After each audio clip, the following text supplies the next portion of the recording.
అరే కాక ఈ రాజకీయాలంటేనే అట్లుంటాయి. కొత్తోడైనా పాతోడైనా అందరిది గదే తొవ్వ.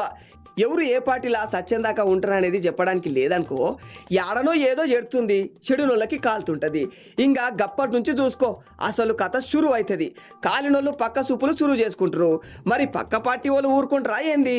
మన ఇంట్లో ఏమైనా పర్లేదు, పక్కింట్లో ఏమవుతుందో గదే మాకు ఫరక్ పడుతుంది అని వాళ్ళు గెప్పటి నుంచో కాసు కూసుంటారు. ఈ కాలినోళ్ళు జర్ర కాలు దాపంగానే వాళ్ళు చేతులు పట్టుకొని సర్రుమని లాగేస్తారు. గింతే కదా కాక పార్టీల నుంచి జంపింగ్ అంటే.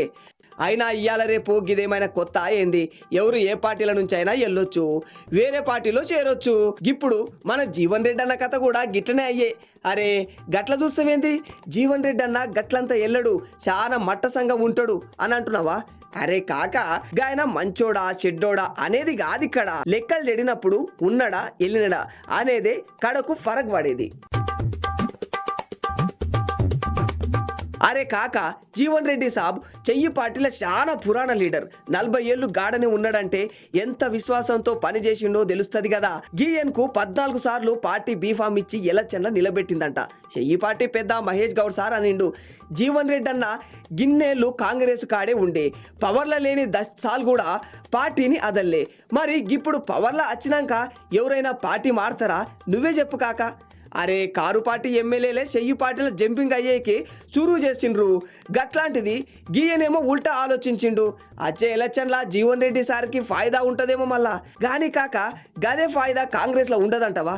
ఇన్నేళ్ళు కాంగ్రెస్ సీనియర్ లీడరు అనిపించుకొని జగిత్యాల రాజ్యమేలిండు జీవన్ రెడ్డి సారు. మరి ఇప్పుడు చెయ్యిడిచి ఇంకనే కారెక్కుతా అందరూ రండి మళ్ళా అని కార్యకర్తల్ని పిలిచిండంట. మరి వాళ్ళల్లా ఎందరు వెళ్తారో ఆ కథ ఏందో చూడాలి మళ్ళా. అయినా జగిత్యాల నియోజకవర్గంలో గీ మంట అంటుకొని 20 మైనే పైన అయ్యిందంట. ఏం లేదు కాక, ఎమ్మెల్యే సంజయ్ కుమార్కి గీయన్కి లొల్లి సురు అయ్యిందంట. గీ ఎమ్మెల్యే కారు పార్టీ నుంచి గెలిచిండు, కానీ సీఎం రేవంత్ రెడ్డి సారు మా పార్టీలోకి వచ్చే అనిండంట. శాల్వ కూడా కప్పిండంట. ఆడ నుంచి జీవన్ రెడ్డి సారు గుస్సా అయ్యిందంట. అరే గా ఎమ్మెల్యే కారు పార్టీ అయితే మనకాడు ఎట్లా పిలుస్తావు, గట్టెట్లా కుదురుతుంది అని చాలా గరం అయ్యిందంట. అరే కాక నువ్వే చెప్పు, గిదేమంతా పెద్ద విషయమా? ఎవరైనా పార్టీ మారుతారు, గంతెందుకు ఇప్పుడు గీ జీవన్ రెడ్డి సారు కారెక్కుతలేడా? మరి జీవన్ రెడ్డి సార్కి ఏమనిపించిందో, ఆయన ఇలాకా కదా పార్టీలో తన పట్టు పోతుందని అనుకోనిండో ఏమో మళ్ళా రేవంత్ సార్ని అనుడు చురువు చేసుకునే.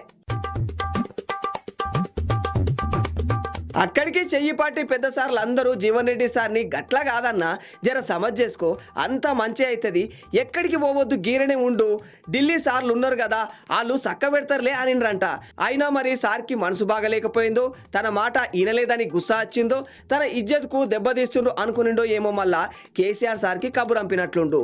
కేటీఆర్ వచ్చిండు, పుష్పగుచ్చం ఇచ్చిండు, అలై బలై లెక్కన ఇద్దరు కరుచుకుండ్రు. ఇంకేముంది, కారు సీటు రిజర్వ్ చేసుకునిండు. ఇంకా కారెక్కుడే ఆలస్యం కాక గింతదాకా ఎవరిది తప్పు కాదు. జీవన్ రెడ్డి సారు వెళ్ళాలనుకునిండు, వెళ్ళిండు. చెయ్యి పెద్ద సార్లు కడదాకా ఆపడానికి ప్రయత్నించిండ్రు. సరే గిదంతా పక్కన పెడితే గీ జీవన్ రెడ్డి సారు వెళ్తూ చెయ్యి పార్టీ వాళ్ళని రేవంత్ అని అనుడే నాకు నచ్చలే కాక. గీయన అందరి లెక్క అయిపోయా అనిపించే. గింతకాలం రాజకీయాలు చేసి గింతగానం పేరు తెచ్చుకొని ఏం ఫాయిదా? గీయన అందరి లెక్క వెళ్లే ముందు ఉన్న పార్టీపైకి 4 రాళ్ళు వేస్తుండు. అరే గిట్లా చేయకుంటే బాగుండే, వెళ్ళే ఆయన గమ్మున వెళ్తే సరిపాయే. ఏమంటావు కాక? రాజకీయాల్లో అందరూ గిట్లనే ఉంటారంటవా? సరే గాని మళ్ళా మనమేం చేస్తాం చూసుడు తప్ప. సర్లే కాక, ఇవాళ గిదే ముచ్చట, కొత్త కాదనుకో. ఏమో రాజకీయాల్లో పెద్దోళ్ళు గిట్ల కూడా చేస్తారా అనిపించి నీ కాడ చెప్దామని వచ్చిన. రేపు మళ్ళొచ్చలే ఇంకో ముచ్చట పట్టుకొని. బాయ్.